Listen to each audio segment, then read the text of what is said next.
So after 432 dates on Match.com, I finally found the one, Tommy. Yes, that's her real name if you were wondering. And we got married, and because I was the ripe age of 47, we decided to start a family right away. So with lots of practice, she got pregnant. And at the 2-month mark, we went to the doctor, and the nurse puts the goo on Tommy's belly and takes the instrument. And above the nurse's head is the monitor, and you can see the fetus and the little heart beating. And I thought, wow, that's the miracle of life. And we rushed home, and we started picking out names for the baby, started picking out colors for the baby room, started telling all our friends and family about the wonderful event. And then at the 3-month mark, we went back to the doctor, and the nurse puts the goo on Tommy's belly and takes the instrument. And then all of a sudden her face drops, and she says, "I'm so sorry, there's no heartbeat." And that just felt like someone had hit me as hard as they could in the stomach. My legs went numb. I look at Tommy, she's devastated, she's crying.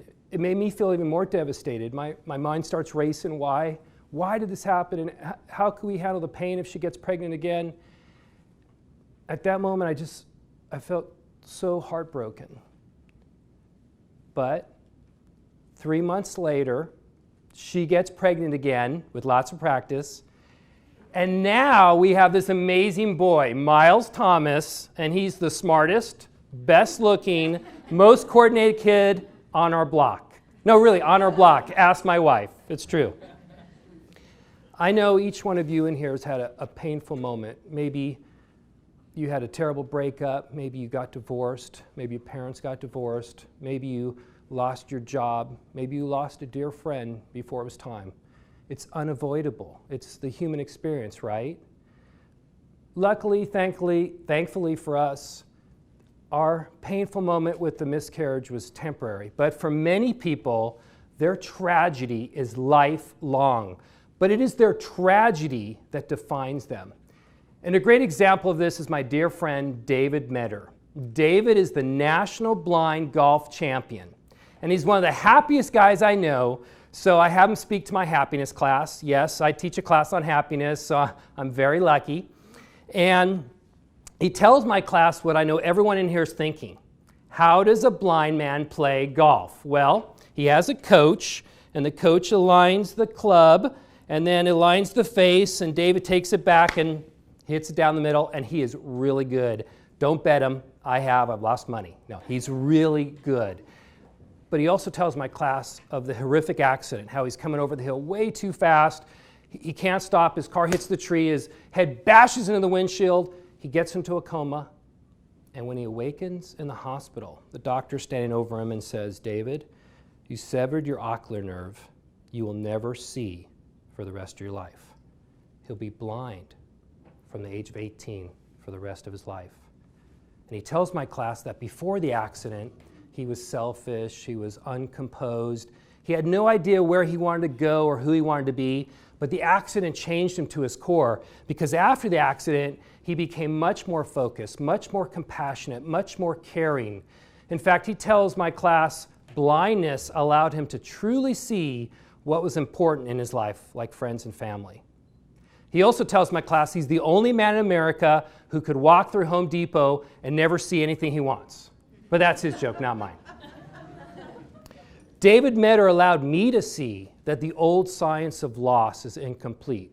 I know a lot of you are familiar with Kubler-Ross. She investigated people who were dying, and she said they went through these stages: anger, denial, depression, bargaining, acceptance.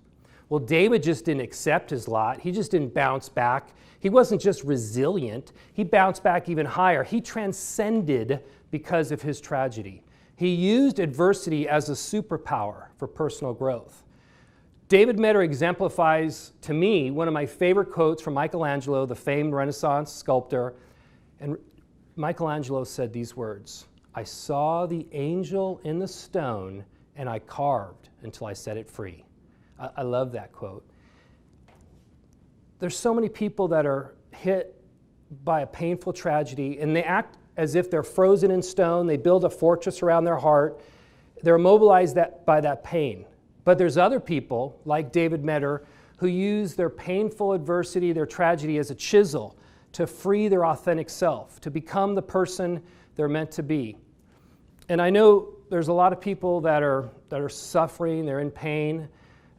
Like me, I had the miscarriage, I lost my dad at a young age, and they're still stuck in that moment. And I want to understand how people could get unstuck, how people could use adversity to their advantage. So I made it my journey, my mission to figure this out. And so I interviewed people from all over the world who said they had turned tragedy into transcendence. I interviewed a woman who lost a husband and a daughter in a Mumbai terrorist attack, and you can imagine how painful that was. And she said it was terribly painful, but she said she became a better person because of it. I interviewed a man who lost his home, became homeless, but he started a new job, a thriving business. I interviewed a person who was an addict who overcame his addiction and then went into the ministry, and then now he's helping other addicts. And I was looking for 2 or 3 or 4 factors that led to their transcendence. But to my amazement, after each interview, I discovered that they all went through the same stages in the same order to transcendence. But it makes sense, right? Because Kubler-Ross discovered stages, Piaget discovered cognitive stages of development, and we all know there's physiological stages, so why not stages of transcendence? And the first stage is this. It is the wake-up call. People have said it's like the tragedy slapped them in the face and they awoke into their life, and now they realize they're not in a place they should be, they're not on the path they need to be, and they're not as happy as they want to be. And so they must change. A lot of them said it was like they were sleepwalking and the tragedy slapped them right in the face and awoken them to their life. And then that led to the second stage. They flipped the switch. They realized this terrible, terrible moment had purpose, and they must move in a new direction. They must realign their life. And because they're realigning their life, they get way out of their comfort zone, and now they realize strengths and talents they never knew existed, which led to the third stage. They release their genius. And once they release their genius, they can move to the fourth stage. They create a new life song for themselves. And a life song is this. It's when their life is aligned with their true purpose. And once that happens, they have joy, they have happiness, they have contentment beyond compare. They live in their flow every day. But it ultimately led to the fifth stage, the final stage, which is what I call finding their we spot. And the we spot is this. They let go of the ego, what they can get, but what they can give. What they can give. They move from a me mentality to a we mentality, and now they give off this amazing energy, and the world responds to them in kind. And they live a life they've only imagined. This is what I call transcendability. This is the new science of resilience. Tragedy doesn't have to beat you up and kick your butt. Tragedy can lift you higher. Tragedy can propel you to a higher existence. You can fall up. And I know, now that you've heard these stages, you probably think, yeah, I've heard those before. You probably remember the father that lost his son, maybe by cancer or some other terrible tragedy, and he started a charity. But I don't know if you realize there's these stages that he went through. And you'll probably see him now. You'll see him everywhere now that you know of him. You'll see him in movies, you'll see him in books, you'll see him in magazines, you'll see him in tweets. Okay, not tweets, but you're going to see him everywhere. You'll actually even see him in stories you've heard, like Petra Nenkova. Petra Nenkova is a supermodel, and she was vacationing with her photographer boyfriend in Thailand, and a tsunami came in 2004. Do you remember that story? And the wave took her boyfriend out to sea, and he lost his life. And that wave took Petra, and it pummeled her, and it broke her bones. But it also lifted her so high, she could grab onto the palm fronds of a palm tree. Can you imagine how high that wave was? And she's hanging on there for dear life for 8 hours in terrible pain. But that pain did not compare to the psychic pain. Because as she's hanging on there, she hears these children crying for help. Please help. Please help. Please help. She couldn't let go. Can you imagine that? she knew if she let go, she'd be a goner.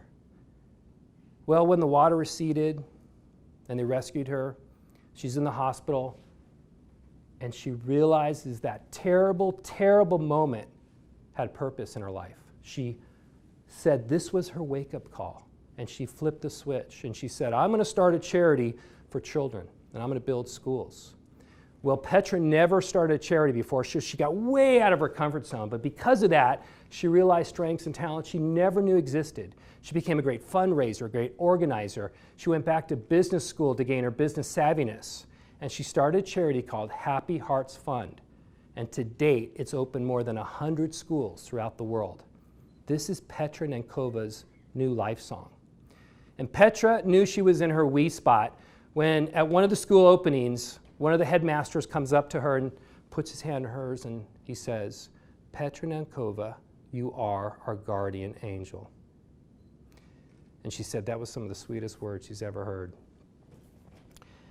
Think about it. She was someone who was all about superficialities, projecting her image, and that tragedy changed her to her core, and she became a person of purpose, someone who had powerful impact on the world.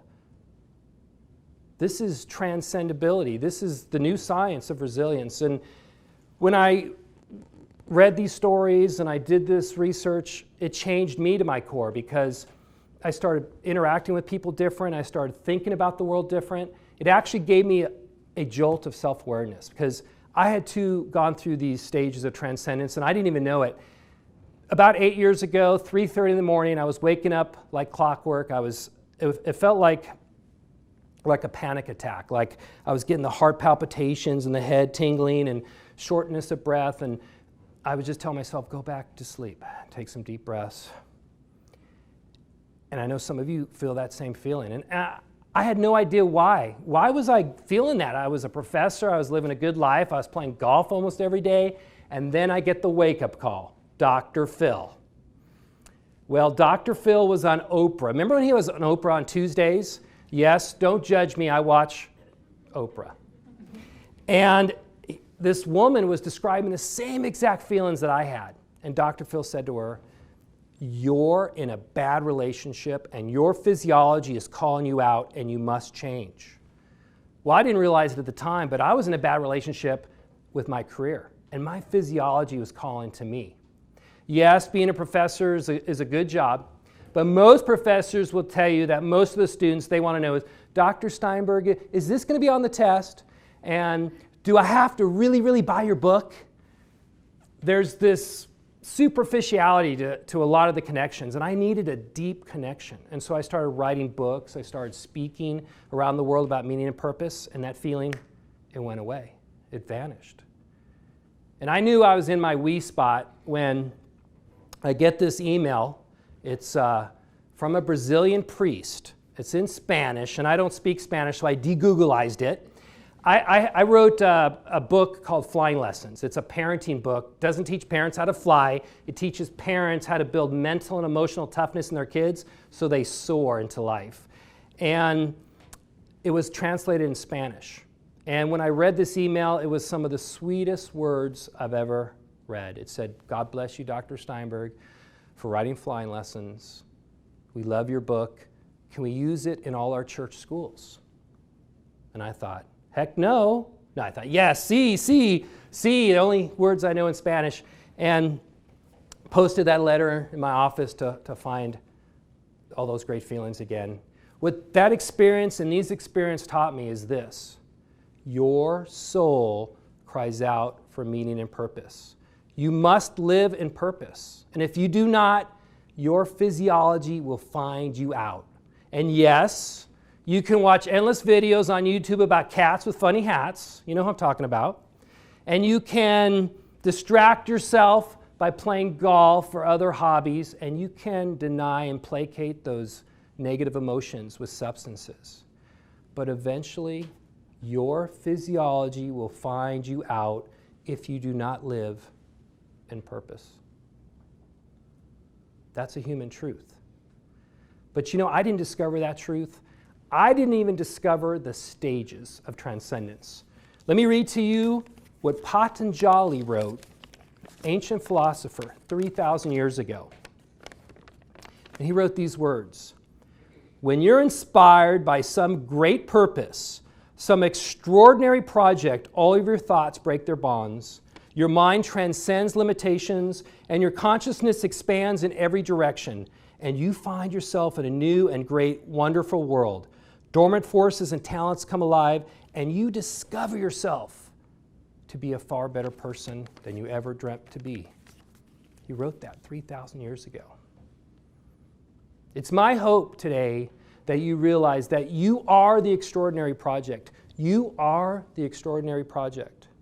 And that tragedy awakens you to this process. It's as if tragedy shakes you and says, wake up, get out of your rut, find your true self. And that's why tragedy is such a gift. It's a gift to us because it forces us to find our purpose. But I hope you realize the true essence of the talk is this. You don't need tragedy. You don't need tragedy. But you do need to give yourself the gift of living in purpose. Because once you do, you will hear those sweet notes to your life song, you will free your authentic self, and you will become the person you always wanted to be. That's not an ancient truth. That's not a modern truth. This is our truth. Thank you.